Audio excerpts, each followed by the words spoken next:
4 روز علی بن سفیان دارالحکومت سے باہر مارا مارا پھرتا رہا۔ اس کا دائرہ کار سوڈانی فوجی قیادت کے ارد گرد کا علاقہ تھا۔ 5ویں رات وہ باہر کھلے آسمان تلے بیٹھا اپنے 2 جاسوسوں سے رپورٹ لے رہا تھا۔ اس کے تمام آدمیوں کو معلوم ہوتا تھا کہ کس وقت وہ کہاں ہوتا ہے۔ اس کے گروہ کا ایک آدمی کو ساتھ لیے اس کے پاس آیا اور کہا، یہ اپنا نام فخر المصری بتاتا ہے، جھاڑیوں میں ڈگمگاتا گرتا اور اٹھتا تھا۔ میں نے اس سے بات کی تو کہنے لگا کہ مجھے میری فوج تک پہنچا دو، اس سے اچھی طرح بولا بھی نہیں جاتا۔ اس دوران فخر المصری بیٹھ گیا تھا۔ تم وہی کماندار ہو جو محض سے ایک لڑکی کے ساتھ بھاگے ہو؟ علی بن سفیان نے اس سے پوچھا۔ میں سلطان کی فوج کا بھگوڑا ہوں، فخر نے ہکلاتی لڑکھڑاتی زبان میں کہا۔ سزائے موت کا حقدار ہوں، لیکن میری پوری بات سن لیں ورنہ تم سب کو سزائے موت ملے گی۔ علی بن سفیان اس کے لب و لہجے سے سمجھ گیا کہ یہ شخص نشے میں ہے یا نشے کی طلب نے اس کا یہ حال کر رکھا ہے۔ وہ اسے اپنے دفتر میں لے گیا اور اسے وہ تھیلا دکھایا جو اسے راستے میں پڑا ملا تھا۔ پوچھا، یہ تھیلا تمہارا ہے اور تم اس سے یہ چیزیں کھاتے رہے ہو؟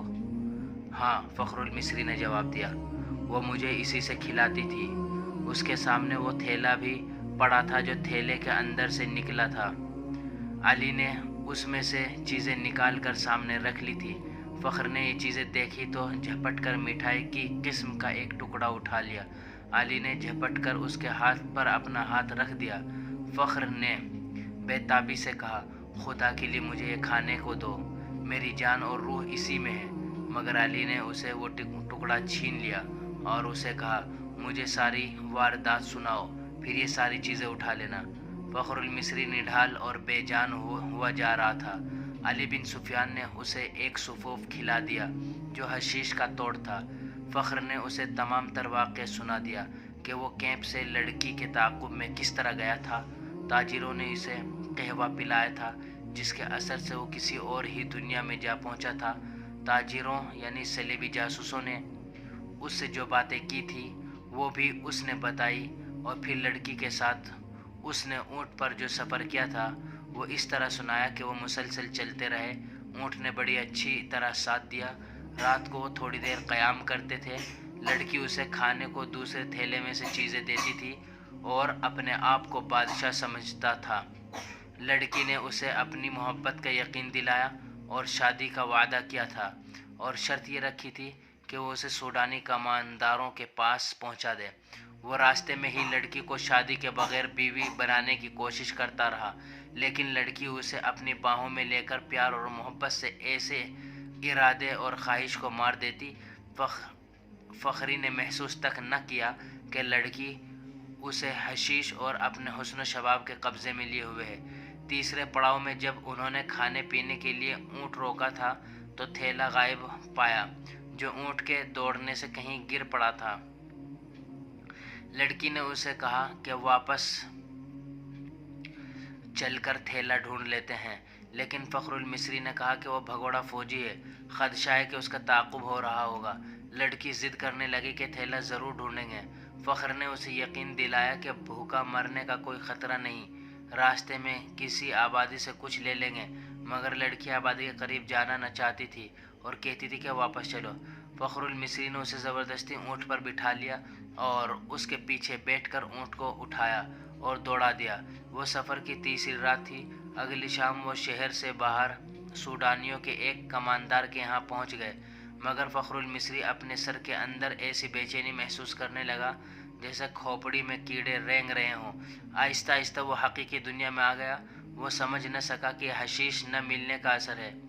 اس کی تصوراتی بادشاہی اور ذہن میں بسائی ہوئی جنت تھیلے میں کہیں ریگزار میں گر گئی تھی۔ لڑکی نے اس کے سامنے کماندار کو صلیبیوں کا پیغام دیا اور اسے بغاوت پر اکسایا۔ فخر پاس بیٹھا سنتا رہا اور اس کے ذہن میں کیڑے بڑے ہو کر تیزی سے رینگنے لگے۔ نشہ اتر چکا تھا۔ اسے یاد آنے لگا کہ وہ محاذ سے بھاگ آیا ہے۔ لڑکی یعنی موبی کو یہی خوش فہمی ہوگی کہ فخر پر نشہ طاری ہے، چنانچہ اس نے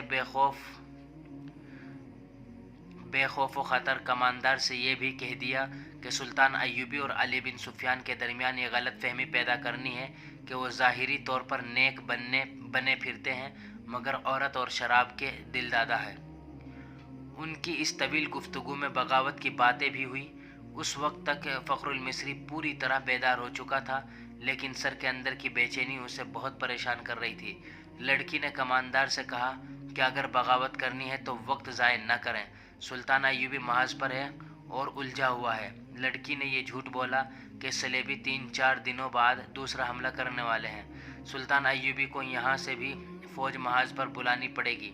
کماندار نے لڑکی کو بتایا کہ 6-7 دنوں تک سوڈانی لشکر یہاں کی فوج پر حملہ کر دے گا۔ فخر یہ ساری گفتگو سنتا رہا۔ آدھی رات کے بعد اسے الگ کمرے میں بھیج دیا گیا جہاں اس کے سونے کا انتظام تھا۔ لڑکی اور کماندار دوسرے کمرے میں رہے۔ درمیان میں دروازہ تھا جو بند کر دیا گیا۔ اسے نیند نہیں آ رہی تھی۔ اس نے دروازے کے ساتھ کان لگائے تو اسے ہنسی کی آوازیں سنائی دی۔ پھر لڑکی کے یہ الفاظ سنائی دیے، اسے حشیش کے زور پر یہاں تک لائی ہوں اور اس کی محبوبہ بنی رہی ہوں۔ مجھے ایک محافظ کی ضرورت تھی۔ حشیش کا تھیلا راستے میں گر پڑا ہے، اگر صبح اسے ایک خوراک نہ ملی تو یہ پریشان کرے گا۔ اس کے بعد فخر نے دوسرے کمرے میں جو آوازیں سنی وہ اسے صاف بتا رہی تھی کہ شراب پی جا رہی ہے اور بدکاری ہو رہی ہے۔ بہت دیر بعد اسے کماندار کی آواز سنائی دی، یہ آدمی اب ہمارے لیے بیکار ہے، اسے قید میں ڈال دیتے ہیں یا ختم کرا دیتے ہیں۔ لڑکی نے اس کی تائید کی۔ فخر المصری پوری طرح بیدار ہو گیا اور وہ وہاں سے نکل بھاگنے کی سوچنے لگا۔ رات کا پچھلا پہر تھا۔ وہ اس کمرے سے نکلا اور اس کا دماغ ساتھ نہیں دے رہا تھا۔ کبھی تو دماغ صاف ہو جاتا مگر زیادہ دیر معاف رہتا۔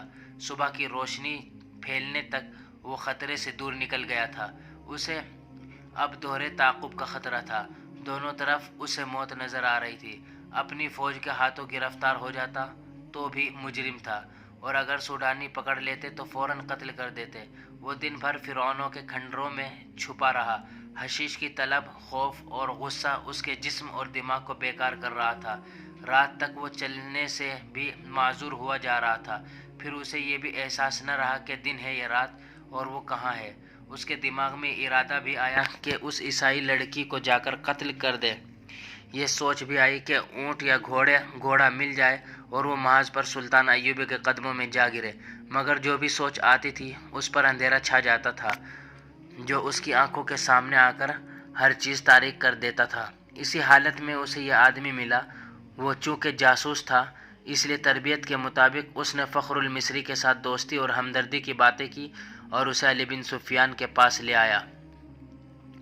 تصدیق ہو گئی کہ سوڈانی لشکر حملے اور بغاوت کرے گا اور یہ کسی بھی لمحے ہو سکتا ہے۔ علی بن سفیان سوچ رہا تھا کہ مقامی کمانڈروں کو فوراً چوکنا کرے اور سلطان ایوبی کو اطلاع دے، مگر وقت ضائع ہونے کا خطرہ تھا۔ اتنے میں اسے پیغام ملا کہ سلطان صلاح الدین ایوبی بلا رہے ہیں۔ وہ حیران ہو کر چل پڑا کہ سلطان کو تو وہ محاذ پر چھوڑا آیا تھا۔ وہ سلطان ایوبی سے ملا تو سلطان نے بتایا، مجھے اطلاع مل گئی تھی کہ ساحل پر صلیبی جاسوسوں کا ایک گروہ موجود ہے اور ان میں سے کچھ ادھر بھی آ گئے ہوں گے۔ محاذ پر میرا کوئی کام نہیں رہ گیا تھا، میں کمان اپنے رفیقوں کو دے کر یہاں آ گیا۔ دل اس قدر بے چین تھا کہ میں یہاں بہت بڑا خطرہ محسوس کر رہا تھا۔ یہاں کی کیا خبر ہے؟ علی بن سفیان نے اسے ساری خبر سنا دی اور کہا، اگر آپ چاہیں تو میں زبان کا ہتھیار استعمال کر کے بغاوت کو روکنے کی کوشش کروں یا سلطان زنگی کی مدد آنے تک ملتوی کرا دوں۔ میں جاسوسوں کو ہی استعمال کر سکتا ہوں۔ ہماری فوج بہت کم ہے، حملے کو نہیں روک سکے گی۔ سلطان ایوبی ٹہلنے لگا، اس کا سر جھکا ہوا تھا، وہ گہری سوچ میں کھو گیا تھا اور علی بن سفیان اسے دیکھ رہا تھا۔ سلطان نے رک کر کہا، ہاں علی، تم اپنی زبان اور اپنے جاسوس کا استعمال کرو، لیکن حملے کو روکنے کے لیے نہیں بلکہ حملے کے حق میں۔ سوڈانیوں کو حملہ کرنا چاہیے مگر رات کے وقت جب ہماری فوج خیموں میں سوئی ہوئی ہوگی۔ علی بن سفیان نے حیرت سے سلطان کو دیکھا۔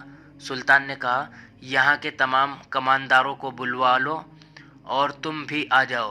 سلطان ایوبی نے علی بن سفیان کو یہ ہدایت بڑی سختی سے دی، سب کو یہ بتا دینا کہ میرے متعلق ان کے سوا کسی کو معلوم نہ ہو سکے کہ میں محاذ سے یہاں آ گیا ہوں۔ سوڈانیوں سے میری یہاں موجودگی کو پوشیدہ رکھنا بے حد ضروری ہے۔ میں بڑی احتیاط سے خفیہ طریقے سے یہاں آیا ہوں۔ اگر آپ ہمارے چینل پر نئے ہیں تو ہمارے چینل کو سبسکرائب کیجیے اور اس کہانی کو آگے ایپیسوڈ میں سنیے۔